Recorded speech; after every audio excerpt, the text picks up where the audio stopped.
El 16 de mayo de 1966 se inició en China una de las revoluciones de mayor envergadura de la historia universal, la Revolución Cultural China.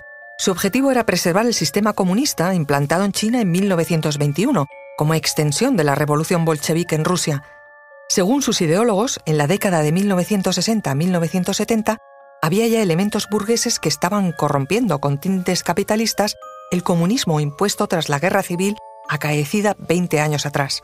Fue un regreso al pasado, con el proletariado como excusa y una verdadera herramienta para acabar con las élites. Fue liderado con mano de hierro por Mao Zedong, para muchos conocido también como Mao Tse-tung.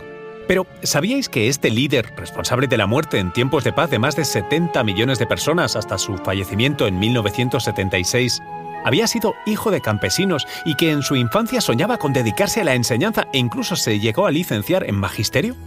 Soy Luis Quevedo, divulgador científico. Y yo soy María José Rubio, historiadora y escritora. Y esto es Despierta tu curiosidad, un podcast diario sobre historias insólitas de National Geographic. Y recuerda, más curiosidades en el canal de National Geographic y en Disney+. Aunque de joven ejerció de profesor de primaria, la vocación docente inicial de Mao no tardó en desvanecerse. A nadie debe sorprender cómo Mao Zedong llegó al poder, al menos si nos atenemos al significado de su nombre. Tse significa quien ha de brillar sobre, y Dong significa oriente, así que su destino estaba escrito en su partida de nacimiento. Mao, el que ha de brillar sobre Oriente. El problema es que decidió hacerlo a costa del pueblo inocente. Fue el impulsor entre 1959 y 1961 del llamado Gran Salto Adelante. Esto fue una tentativa de revivir el comunismo en China, independizándose de las enseñanzas rusas, lanzando un agresivo e intensivo programa económico que pretendía transformar a China de una nación agraria a una industrializada en solo 5 años.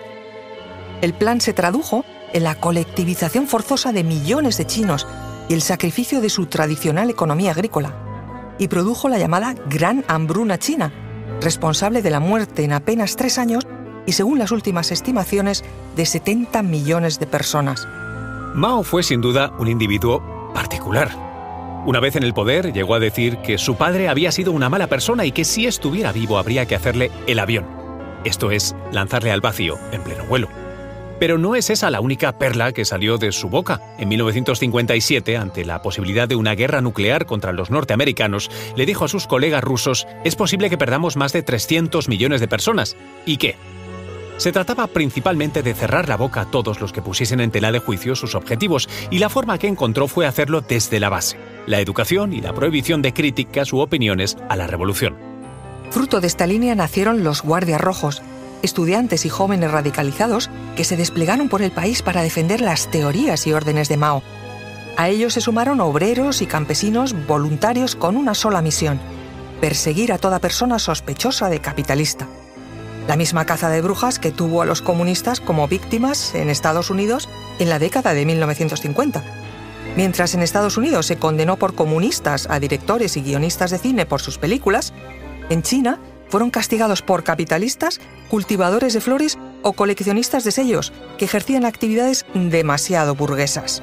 Mientras tanto, Mao tuvo 4 esposas y, según dijo su médico durante 22 años, era adicto al sexo y se había acostado con miles de mujeres, teniendo una supuesta y numerosa descendencia que iba abandonando a lo largo del país a cargo de agricultores y ganaderos que encontraban su camino. Cuando la avanzada edad le provocó los primeros síntomas de impotencia, no dudó en utilizar drogas como la novocaína para poder continuar satisfaciendo su apetito sexual. Pero la cama con la que viajaba a cuestas a través del país también la usaba para otros menesteres: reuniones, reflexión y estudio. Porque Mao también sufría insomnio y se pasaba las horas estudiando historia. Y fue de esta historia de donde se nutría también su sed de sexo. Según la tradición china, el emperador amarillo, padre del pueblo Han mayoritario en China, alcanzó la inmortalidad por haber hecho el amor con miles de mujeres. Y Mao, claro, quería ser inmortal. Y aunque murió el 9 de septiembre de 1976 a los 82 años, en cierto modo lo consiguió. A día de hoy se le estudia en centros de enseñanza de medio mundo. Y su obra literaria, El Libro Rojo de Mao, es, después de la Biblia y con cerca de 900 millones de ejemplares, el segundo libro más publicado de la historia. El tercero, Harry Potter, de J.K. Rowling, otra gran visionaria. Recuerda que Despierta tu Curiosidad es un podcast diario sobre historias insólitas de National Geographic. Disfruta de más curiosidades en el canal de National Geographic y en Disney+. No olvides suscribirte al podcast y darle like si has disfrutado con nuestras historias.